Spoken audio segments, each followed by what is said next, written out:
Welcome to the second annual Overwatch Champion Series regular season awards. Just like last year, I'm going to handpick several awards to give out some recognition to a lot of individual players from the big three regions, EMEA, North America, and Korea, some of which will probably end up being official awards given out by OWCS, but others will be made up ones because I like to extend upon the award ceremony. It's something I've done for fun for several years here on this channel, so you see a good mix of stuff that I wanted to throw out there for fun. One thing I'm notably skipping over is giving out an overall role MVP for each position. I think it's unfair to include all the regions together at this point, just knowing how little they all play with each other. So instead, I'm separating all three regions and giving them equal recognition. In other words, North America, Europe, and Korea will all get their own separate positional MVPs, and I'll give each of them a regional MVP.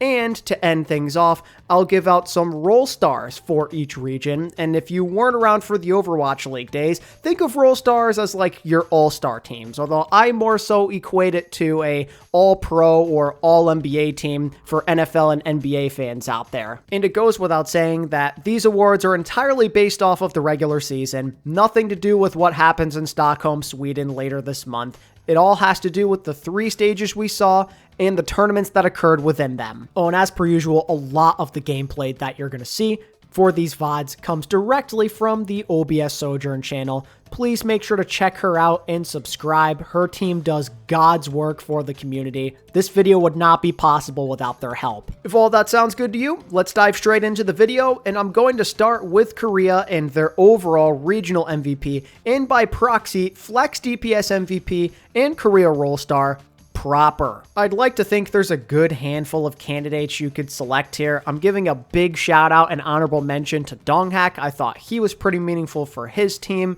You could go with Lip, you can go with Shu. There's plenty of talented players that fit the bill for the Korea MVP.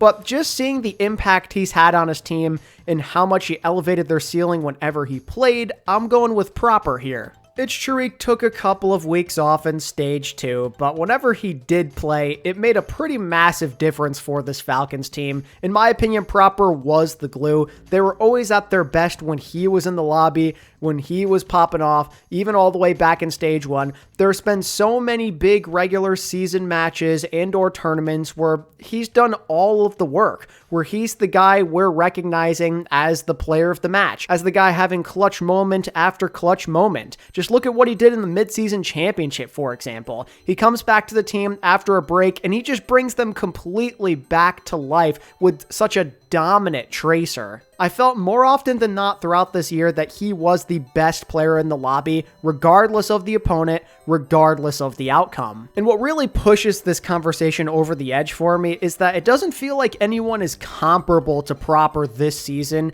at his position. And I don't know if you could say the same for many other players, not even just in Korea, but in all of the other regions as well. Proper to me felt one of a kind. Another amazing season under his belt, even better than what we saw last year. He's been on an island. He really has been that good, and I don't think any one player has meant more to his team than Proper. And spoiler alert, Proper is not the only Flex DPS to win MVP for his region. For North America, my overall MVP is Zera. There's an argument to be made that without Sugar-Free, SSG would be nothing this year, and I think that is very fair. I wouldn't blame you at all if you thought that way as to why he should be the MVP.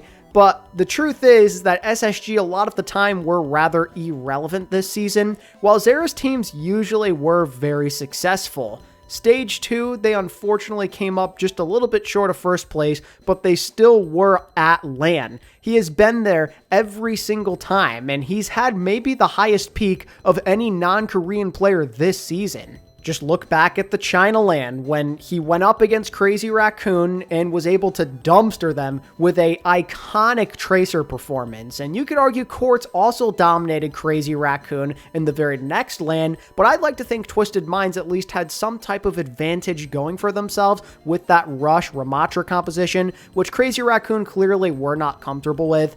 In Zera's case, during Stage 1, he was going tit for tat with their style, with their preferred composition, and he was still outplaying them. And I think that goes to show just how much he's been able to close the gap with some of these amazing Korean players. But don't just set your sights on this one tournament. In general, from start to finish this season, he has always been in the conversation as one of the top players in the region. His signature Tracer and Genji have been dominant regardless of the opponent. Stage 1 through Stage 3, you could always feel his impact, always feel his presence as the star playmaker and the guy that you want to play around. And just to add on to his argument, you can say that he was the best player on not just one team, but on 2 different teams that he has played for in 1 year. On Nightmare, he was the biggest contributor, and at many moments since joining Liquid, he has been the biggest contributor. Being able to stay as top dog in 2 different systems takes a lot of skill. And that leaves us with the overall EMEA MVP, which I would argue is the toughest one to judge,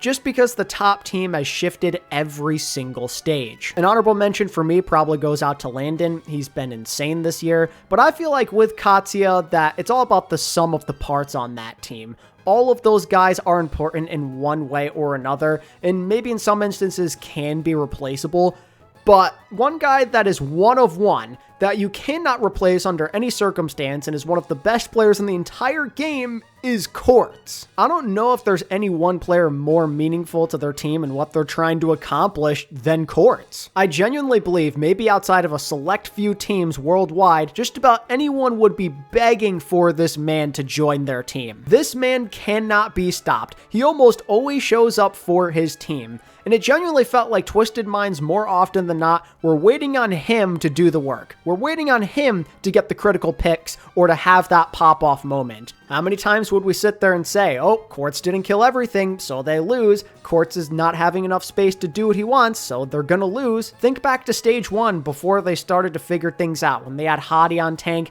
this dude had no room to maneuver, no room to work with, and that's why Twisted Minds were losing. The moment they figure that out, all of a sudden, he looks like a top tier player again. It's amazing how it works. Then you go into Stage 2, and he has a similar performance to Zera. I'd mentioned it earlier. In a LAN environment, going off against rivals, and Crazy Raccoon as well, where he had a better game than freaking Lip, arguably the GOAT of the game. And consider the amount of times we sat there saying, if the enemy hit scan can at least keep pace with Quartz, they maybe have a chance of winning. Not even outplay him, but just do enough to not be completely and utterly shut down. It takes a special kind of player to always be in every single conversation about a game plan and your key to success. Quartz was genuinely unreal this year, and I'm scared to think about where Twisted Minds would be if it weren't for this man consistently putting them on his back. That covers my thoughts on the MVPs overall for each region, so now let's move into the positional MVPs. Going back into Korea, we had mentioned Proper and how he's the flex DPS MVP,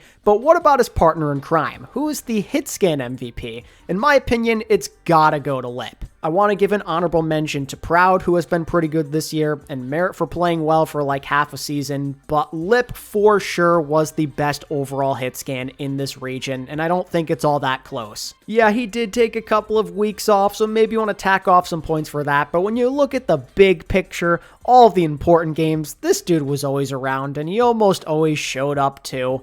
His Tracer was incredible at the beginning of the season. He played well on Soj, Cass, a little bit of Freya as well. This dude could just do whatever he wanted. He even went back to his roots with some Sombra late in the year and still looked pretty potent on her. Something about the way Lip has played this year just feels more locked in than usual. He knows that his time playing this game could be coming to an end depending on when his military service finally gets kicked into effect, and he doesn't want to leave here without a ring, understandably so. It's been way too long since he's won anything of importance. Not to get too much into the recency bias thing, but he also had a pretty iconic performance against Falcons to win the Korea tournament and lock in first place for the playoffs coming up in a couple of weeks. That's obviously pretty important. It's one of the biggest games he's played of the year so far. And in general, I felt he's been the most consistent. Hitscan is one of those weird roles where sometimes you get hot and cold and there's going to be moments where your opponent simply hits all the shots. That's how Hitscan can go sometimes. But it felt like Lip got diffed the least out of any of these other Korean Hitscans, so he just felt like the most logical player to pick here. Now for my tank MVP. There's been a lot of really skilled tank players this season, but I'm going to go out and say it. I don't even think it's a hot take. A lot of people believe in this guy, but I'm going with Donghack as my Korea tank MVP. He He may not necessarily be the best overall tank in everyone's eyes, but I think we can all argue in terms of value, he was second to none during the regular season. Your Junbins and your Hanbins and someones of the world are all really good, but they played on these stacked teams from top to bottom where it felt like it was more so about other players or just the sum of what they were all doing together. Whereas with Donghak, he felt like the true leader of T1. He had to step up as the veteran of this young group, be the guy that can direct them in the right place, keep them calm under pressure, but also lead by example with his gameplay, and he did that several times. He deepened his hero pool and he sharpened his skills on the stuff he was already good at, and what we saw was a very special performance. The best Donghak has ever looked in his career. A lot of people are calling him the best tank in the entire world, and I totally get it. His Wrecking Ball, I'd say, was one of one this season. Junbin, also a really amazing Wrecking Ball on any given day, but it felt like a lot of the time he was able to diff Junbin. There were a lot of games where T1 was destroying Crazy Raccoon, and he was at the forefront of it. Generally, his mechanics were incredibly good this season. He used that to his advantage to have those carry moments. He was a nuisance in enemy backlines all the time, and he felt like one of the only tank players in all of OWCS that a team was truly looking to play around. He was the forefront of their strategy. A lot of these other teams, it's about their carry superstars on DPS or maybe even a flex support. But with Donghak, he made sure that it's all about him on that tank role, and T1 basically just followed him to victory a lot of the time. And he was deceivingly flexible as well. Obviously, dive is always going to be his preferred playstyle, and he did thrive in that role, whether it was Ball, Monkey, Doomfist, or Hazard even, but he showed a willingness to pick up other heroes and be somewhat successful on them. He showed at least some promise on D.Va at certain moments. He was willing to play Sigma, Rhine, Ramatra, anything his team needed to be successful. He really stepped up into that leadership role, and I know I'm kind of sounding like a broken record here, but I don't know where T1 are at without Donghak this year. Well-deserved tank MVP, and obviously he's going to be a role star as well. And now with the backline, I think flex support's definitely the easier place to go with MVP. It's gotta be Shu. I don't think it's particularly close either. I'm a big fielder advocate. I've always shilled for that guy over the years, but Shu just takes it by a mile. He is way more impactful than any other flex support in this region. There's no flex support more aggressive and proactive and looking to get into the action and make a difference than Shu, and it usually works out in the best way possible for this guy. His mechanics often feel unmatched. He can do whatever he wants at certain times, and what's crazy is that he just adds another depth, another layer to the playmaking ability, the threats on that Crazy Raccoon team. And at the end of the day, if you do choose to tunnel vision on him, if you do choose to try and make him a non-factor, then the rest of the team can just do their thing. He'll either kill you with his mechanics or kill you by making you pay too much attention to just him. Shu's just the ultimate warrior on that flex support role, and he truly does go unmatched. And finally, there's the main support MVP. This one's a bit harder just because Chio and Chorong are pretty comparable. I'd even say like 1A and 1B in terms of their level.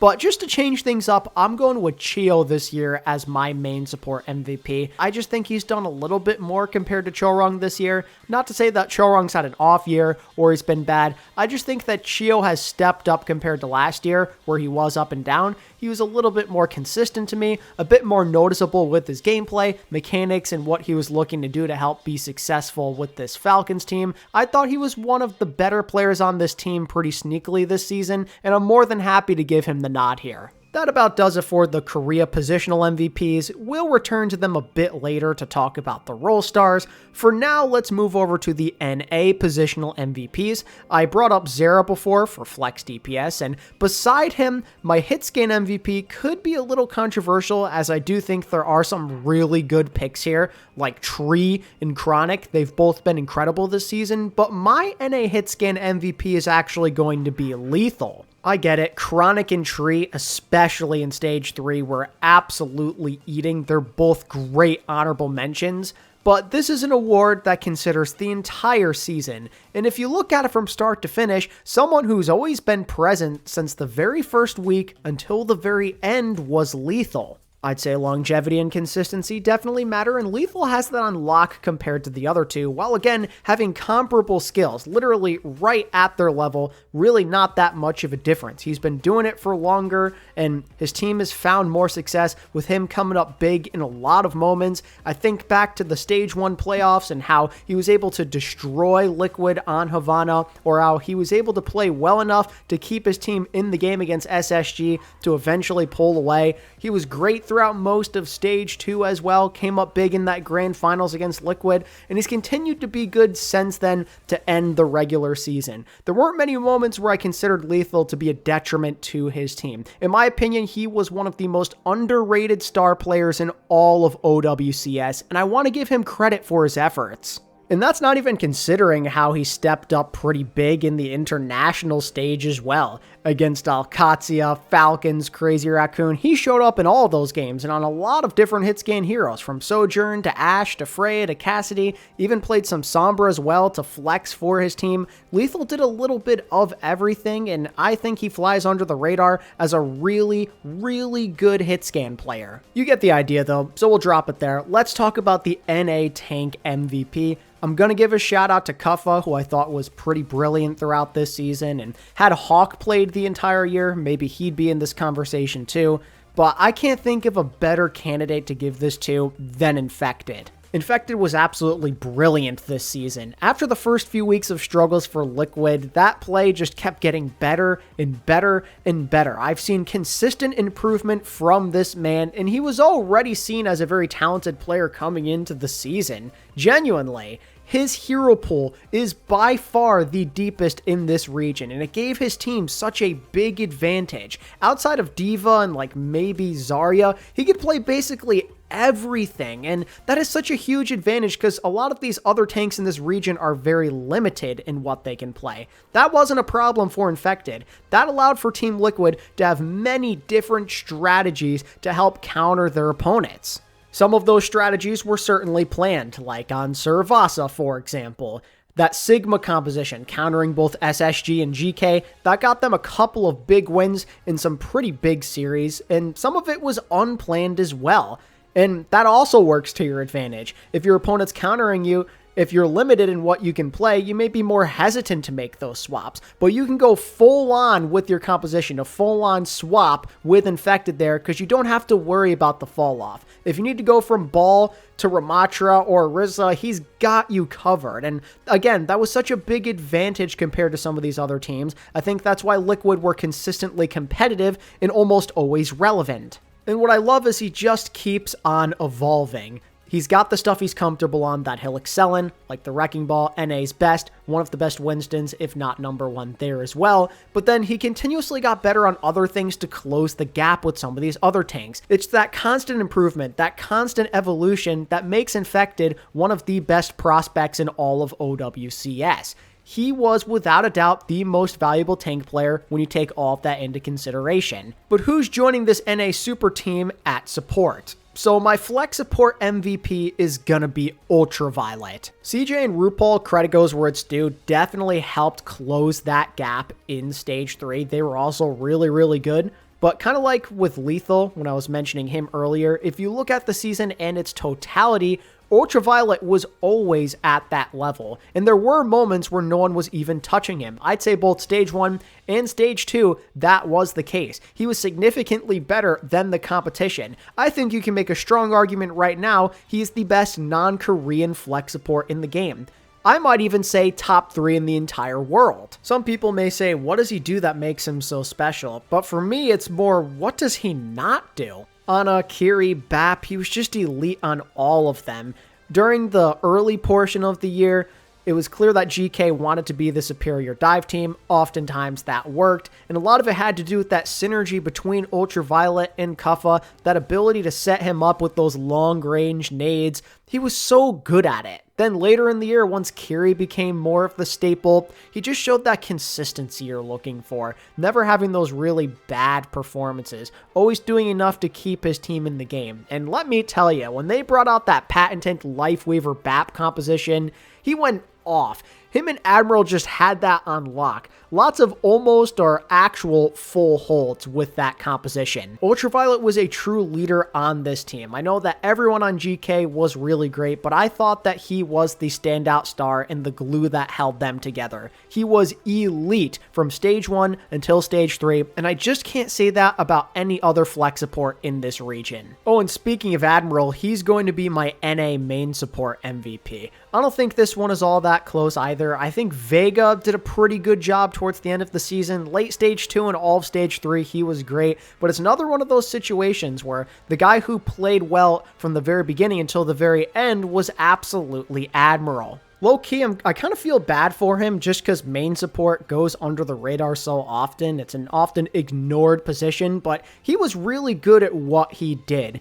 Lucio, that's what he primarily plays, that's what he's comfortable on, but Lucio was strong this year, and he consistently made it work. Oftentimes, he felt like the closer in big games. Very, very clutch. Probably one of the most clutch main supports I've ever seen in one singular season. I remember that boop on Nepal Sanctum to help beat Team Liquid in the Stage 1 playoffs, and just other random frags to end maps as well. He was really good at that stuff. Not to mention, he also had his patented Life Weaver, which we talked about earlier, and that was a pretty big part of GK's identity on specific maps, and he played smart enough to make it work, and good for him, because not many other people could do the same. To me, Admiral just had a lot of unique qualities that make him stand out amongst other main supports. It's not easy to stand out from the crowd, but he found a way to do so, and I think that's more than enough to give him the privilege of being the NA main support MVP. And that leaves us with the EMEA region. To go alongside Quartz in the DPS MVP side of things, on Flex, I'm going with Checkmate, who in my opinion stood head and shoulders above any other candidate. Just knowing how he played from the very beginning of this year until super recently, he was a great flex in a lot of different aspects, but the biggest part of why he was so impactful and why he stood above everyone was because of his Symmetra. Sim was a centric part of this region for almost the entire season. She was always being used in compositions league-wide, and that's part of why AlexyOWL remained so good, because Checkmate was able to navigate that hero so well. A lot of the plays his team made were because of him, like that Ziad bomb on New Junk City. He set that up. Or some of those crazy TPs to high ground, some of the insane movement to set up his teammates and their other ults.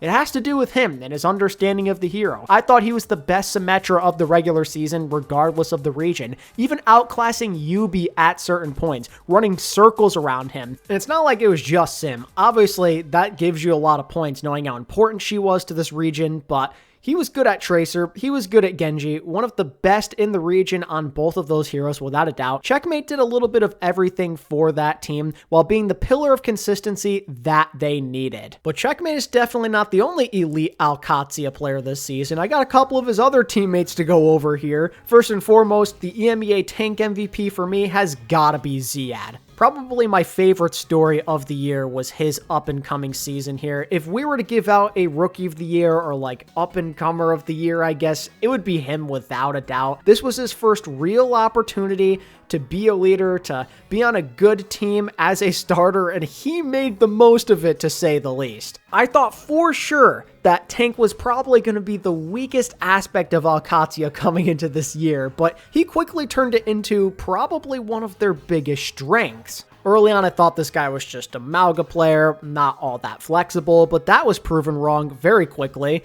as he was able to flex onto Ramatra, then Orisa. Now recently we're seeing him play Zarya, and of course there's his signature diva, which we've all been blown away by. Maybe the best diva on the planet. Insane performances, insane closeout performances on big map 5s and map 7s and whatnot to beat rival teams.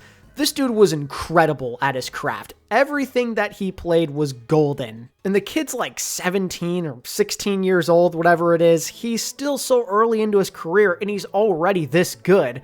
That junk buck coaching is working wonders. This man is improving at an insane rate, and I think he should only get better with time. He may be saving his best performance for last as we head towards Stockholm, who knows? But if you look at this season and how it went in its entirety, no other tank really compares. Other tanks had some peak moments, but then would fall off and disappear. I think of Vestola or Ice or, even KSA or TVNT. They all had their moments on the bench or where they really weren't that effective, but you can't say the same for Ziad. You'd think this guy is a multi-year superstar and veteran with how he's moving out there at times, but he is in fact essentially the equivalent of a rookie, his first real chance in the spotlight in OWCS on a seriously good team, and he's making the most of that opportunity to the point where there's been many times throughout this year where he's put veteran, legendary EMEA tank players in a body bag, from KSA to Vestola. It's crazy what work this dude has put in such a short amount of time. He is one of the brightest young stars in the game, and I couldn't be happier for him. And that leaves us with the backline. For my EMEA Flex Support MVP, it is unquestionably Landon. It's very clear he's applied a lot of his previous experiences and success stories and his strengths to this team to make them as good as humanly possible. They play around him. They depend on him as a leader in-game, both with the comms and what he's doing by example with some of the plays that he's setting up. EMEA, it's all about the BAP and the Kiriko, and those are two of his biggest strengths. He might be the best Western Kiriko, and you could say the same about his BAP. He's literally right up there for both. Him and Ultraviolet are like neck and neck for the best non-Korean flex support. This dude was out of this world. There weren't many times where I was questioning his decision-making. It felt robotic at times. He always seemed to know what to do, always in the right place at the right time. If not, improvising, making plays out of thin air, headshots with the Kiri here, farming windows with BAP. He was absolutely incredible. There's just not much for me to say because he owned that much. It's pretty commonly agreed that EMEA don't have that many superstar caliber support players. It's a rather weak position over in that region, and I think part of that is because of the standards and the expectations that Landon sets with his gameplay. He has heavily elevated it because he has been so elite. It's been like him, simple, then everybody else for the most part. Wherever Landon goes, success follows. London Spitfire, SSG, now Alexia. He is one of the staples of Western Overwatch. Now we can transition to the main support MVP, and you probably fall into one of three camps.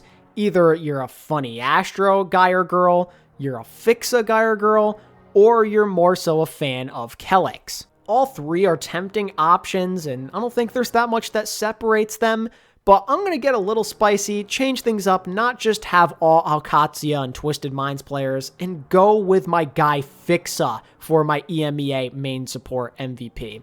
I'll be honest with you, I thought he was one of the best players on Virtus Pro this entire season. I could always remember him just being a good, steady player for this team. In the Lucio setup, in the Brig, he picked up the Wu Young and looked like one of the better players on him in that region as well. I just liked the steady stream of consistency from Fixa. There's just something about Fixa's playstyle that I really gravitated towards. It was very balanced, very calculated. There were moments where he was aggressive, getting super involved like you would with a funny Astro, but he also had the right knowledge to not always be in that mindset. There were moments where other guys on this team needed to take over, and he understood that. He just did a lot of the little things right, and I think that's ultimately why I just barely give him the edge here. And that wraps up my talks on all of the individual positional MVPs for each region. So now I just wanted to get some role stars out of the way, give some love to some other players who deserve it as well.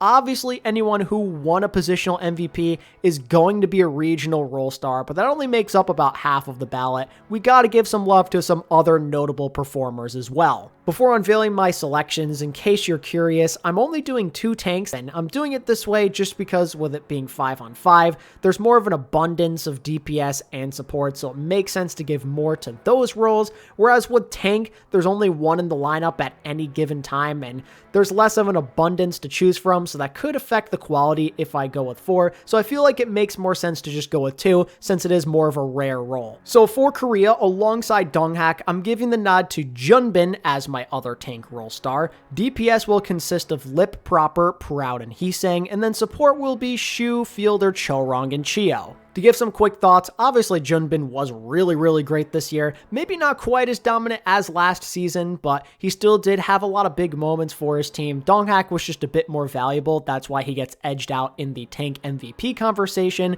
but he's more than good enough to get role star recognition with how well he played this season. Still a menace on the wrecking ball, really clutch on the Winston, especially in the late stretches of the year, and I felt like this guy showed up a lot in the big matches for his team. That just seemed to be a factor for a lot of the young O2 Blast alumni on this crazy Raccoon team. Because I'm saying a similar thing about Heesang. That's a big reason why he's also going to be a role star. Not quite as good as Proper. I think he fell behind in that race a bit compared to last year, but still incredibly strong. I felt like he actually improved in a lot of regards with his Tracer play and his Genji and whatnot. A lot of the big tournaments down the stretch this season, it felt like he was winning player of the matches or having his fingerprints all over games. He stepped up big time when Lip was out for a couple of weeks resting. He transitioned into the true leader of the team on the damage role. Just a very impressive season from this young man yet again. And for my other hit scan role star, I decided to go with another young player in Proud. His Sojourn was elite, but I also thought he transitioned into the Freya role very well. One of the top Freya players in all of the world. It was an integral part of T1 strategy,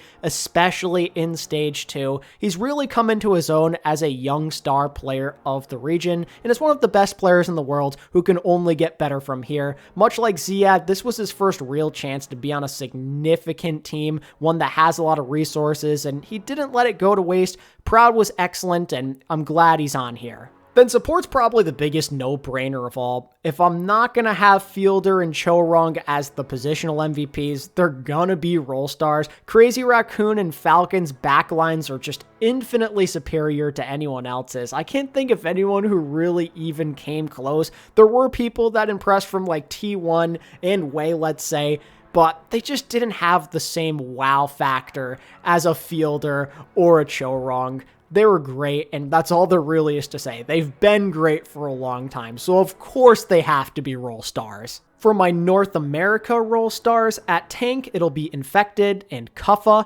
DPS will consist of Zera, Sugar-Free, Tree, and Lethal, and the supports will be Ultraviolet, CJ, Admiral, and RuPaul. This is the one region, the one place where I'm breaking my rule of having like 2 per position.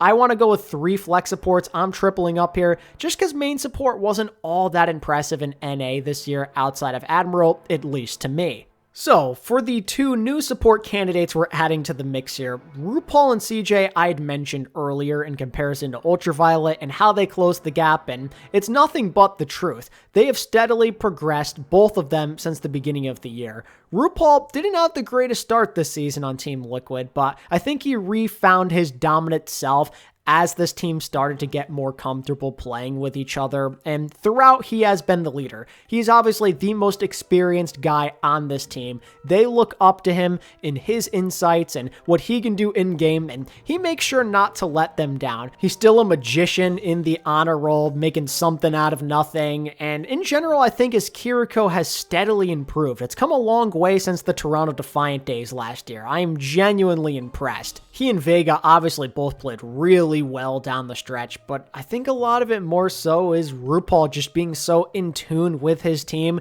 doing a lot of the right things at the right time. And CJ, honestly, pretty similar situation. He started off as a pretty important player on this team alongside Sugar-Free in Stage 1, and by the time they actually assembled a good team around him, he maintained that. Honestly, he went above and beyond expectations with how well he was playing. Being able to be at the level of Ultraviolet and RuPaul is no joke. I cannot understate how incredible he looked. There were moments where I thought he was the best flex support in the region. Honestly, Stage 3, he probably was the best overall flex support. The carries on the Kiriko and the Wu Yang were absurd. He picked up Yang and looked like one of the best in the entire world on him, but he somehow found a way to look even better on the Kiriko.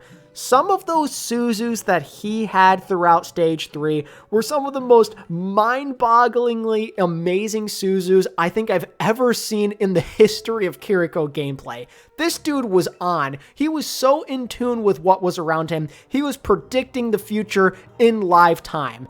Amazing stuff from CJ. He absolutely deserves to get some type of recognition for his performance late in the season. It really pushed him into this conversation as one of the best flex supports on the planet. He has finally arrived. He's realized his true potential. CJ is here. To justify the other positions, it's probably a bit easier. I mean, DPS, sugar-free. Of course he has to be an NA role star. He's in the conversation for MVP, let alone this award. He could probably be the NA MVP if SSG weren't bad midway through the season. Genuinely, this guy could not carry enough at certain points, and when they finally had the right team around him, it was just lights out. Sugar-free has been one of the most consistent Western players for several years now, and he still looks as good as ever. Of course he's going to be a role star. And for the whole tree thing, I think you can also put Chronic here if you want. They're pretty interchangeable. I'm pretty proud of Chronic and how he was able to close the gap with the elite NA DPS players. He was phenomenal, but I think Tree just had a slightly bigger sample size throughout this entire year. I also like that he's a mini flex of some sort where he can be effective on Genji and Pharah and whatnot. But generally speaking, in a lot of clutch moments, Tree was just at the forefront of it for Liquid. Those overclocks and his Freya looked incredible by Stage 3 as well. This dude was a mechanical nightmare. He was one of the brightest prospects of NA for years. We were hyping him up, and for the second consecutive year in OWCS, he is living up to that hype. And there's still room for him to grow and get even better. Tree was phenomenal this season, and I think he barely edges out Chronic because of it. And I don't have much to say about Kuffa being a role star. I've been praising him for a long time, and I was happy to see him finally get on a relevant team this season, and he has just done nothing but impress. Obviously, his hero pool isn't as complete as Infected, but he's really good at his craft, what he can play. A lot of the dive-oriented heroes, maybe the best Winston in NA. He showed that he can play the ball, and his hazard, I think, is the best in the entire planet. Kuffa made a lot of plays himself. He could be very aggressive, but because of his experience as a pro, doing this for such a long time, he knows how to garner his playstyle to a lot of different teammates and how they like to play, and you could see it with the results. That's part of why GK were so consistent for 3 consecutive stages. Technically nightmare for stage 1, but you get the idea with that core. And maybe what I love most, and that kind of puts him over the edge over other tank players, is that he's not afraid of anybody. This is his first year of relevance, and yet he didn't back down against Crazy Raccoon. He helped beat them with his Hazard and Winston. He almost beat Team Falcons. He's not backing down against some legendary players, and he is absolutely changing the game for players outside of Korea. He's showing that the gap can be closed. He's doing it game by game, and I really appreciate that. Kuffa was elite. And that leaves us with EMEA. For the tank role stars, we have Ziad and TVNT. DPS will consist of Quartz, Checkmate, Labda, and JWoo, and the supports will be Landon, Simple, Fixa, and Funny Astro. Tank was probably the hardest for me. Ziad was a no-brainer, but having someone next to him was tough just because there's been a lot of inconsistencies with Tank this season, a lot of starters on relevant teams being shuffled around, but in the end, I landed on TVNT.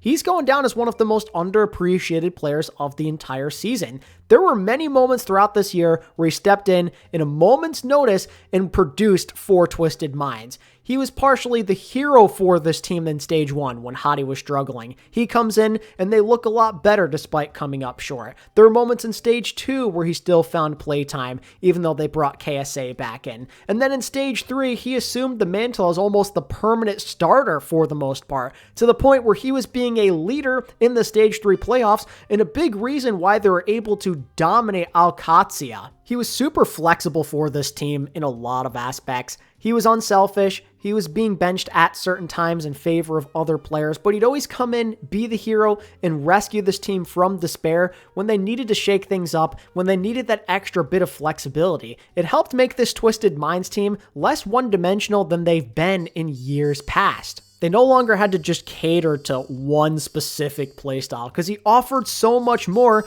thanks to his hero pool and his aggression. That aggressive playstyle actually synergized very well with Quartz. It bought him a lot of space and just made a lot of plays himself as well. His diva in particular, hyper aggressive. It's interesting that it works so well, but he figured it out. One of the better diva players I think I saw this season. He was one of the better Zarya players in Stage 3 when she was an important part of the meta. We've seen him play Ram, even the Hazard he was really effective on. It just gave this Twisted Minds team a new dimension that they never had in previous years. He's done a lot for this team. He's transformed them in interesting ways to make them less limited while also becoming a pretty good player himself, and that's why I ultimately decided he should be an EMEA role star. With the DPS, I mean, obviously Labda had to make the list as well. Easily the second best hit scan in the region, and it's not close. One of my other favorite stories outside of Ziad, Labda wasn't really known for hit scan coming into this season,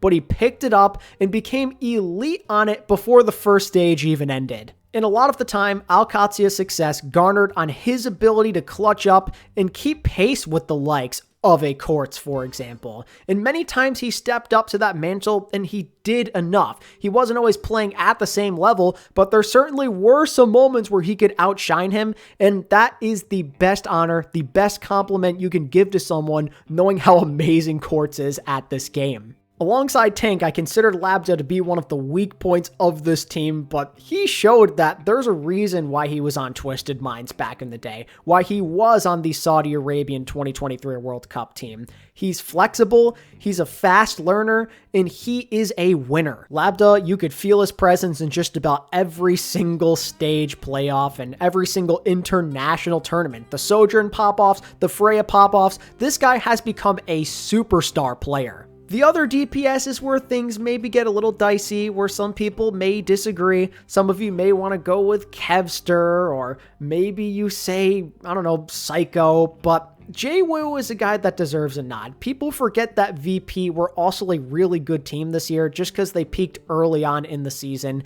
But man, part of the reason they were rolling even after Kevster joined this team, mind you, is because of JWoo. He was the original star playmaker of this team, and even when Kev joined, despite him being so good, they still found room to have those two play together in a rotational basis, sometimes at the same time. And that's because this team simply just played better when JWoo was playing the video game. Early on, it was the Genji and the Tracer in Stage 1 when Virtus Pro had an undefeated stage, but then we saw him transition into some Venture a little bit here and there, and we saw him clutch up against Weibo Gaming to pull off a major upset. And in Stage 3, he'd come in for certain maps and they were almost always winning them. Some people are quick to forget he was the early front runner to win EMEA MVP. A lot of people considered him to be the Stage 1 MVP of that region. Super elite play, and I don't want to forget about him just because VP fell short in the end. He was always very reliable, and I think that gives him the edge over the likes of a Psycho, let's say, who sometimes was splitting playtime with Yubi. He just meant the most to his team. And finally, some thoughts on the backline. I think that both Funny Astro and Simple had to be on here to some capacity. They were a great backline for Twisted Minds, never the root cause of any problems, usually not throwing, at least not too hard in most scenarios. Simple, I think he has leveled up just like JWoo, got this opportunity overseas on a relevant team, and he's made the most of it. His Kiriko, one of the best I've seen in EMEA without a shadow of a doubt. Very heal-centric, could keep his team alive, but at a moment's notice, he could flip that switch and just frag out completely. He showed that ability to still be good on the Illari. His BAP was at least somewhat comparable to some of the best you'll see in the world. I thought that Simple was pretty damn impressive this season. I don't have much to say, it was just a steady stream of dominant play from that man. And I mean, Funny Astro, he's just the dude. He has been for a long time. He's been one of the best main supports on the planet for, I don't know, 5 years at this point. In a similar sense to Shu, success just seems to follow him. From Philadelphia Fusion to LA Gladiators to SSG, now on Twisted Minds, his teams always win. This dude knows what it takes to be on top. And with Lucio being as good as he was, that meant there were a lot of moments where Funny Astro was absolutely able to eat the competition. But then later in the year, he actually shows some decent flexibility, picking up that Wu Yang and being an integral part of their strategy to take down alexyOWL. Funny Astro's always good, and I think that's part of the reason why he's maybe not getting as much praise as other seasons, and it's part of why I almost forgot about him myself. He's been doing well for so long that you just run out of words to say. You run out of creative ways to praise him because he's always there doing his thing year in and year out, and I don't want to put that against him. Bare minimum, he's got to be on the Roll Star list. Funny Astro is just a winner, and that's all there is to say. And that's all I've got for you in this one. Let me know what you think about my Roll Star and MVP selections, and feel free to leave your own takes and where you think differently down in the comments below. And if you enjoyed the video, I'd really appreciate it if you could leave a like and subscribe to the channel if you're new. And until next time, this is ATP, signing out. Peace.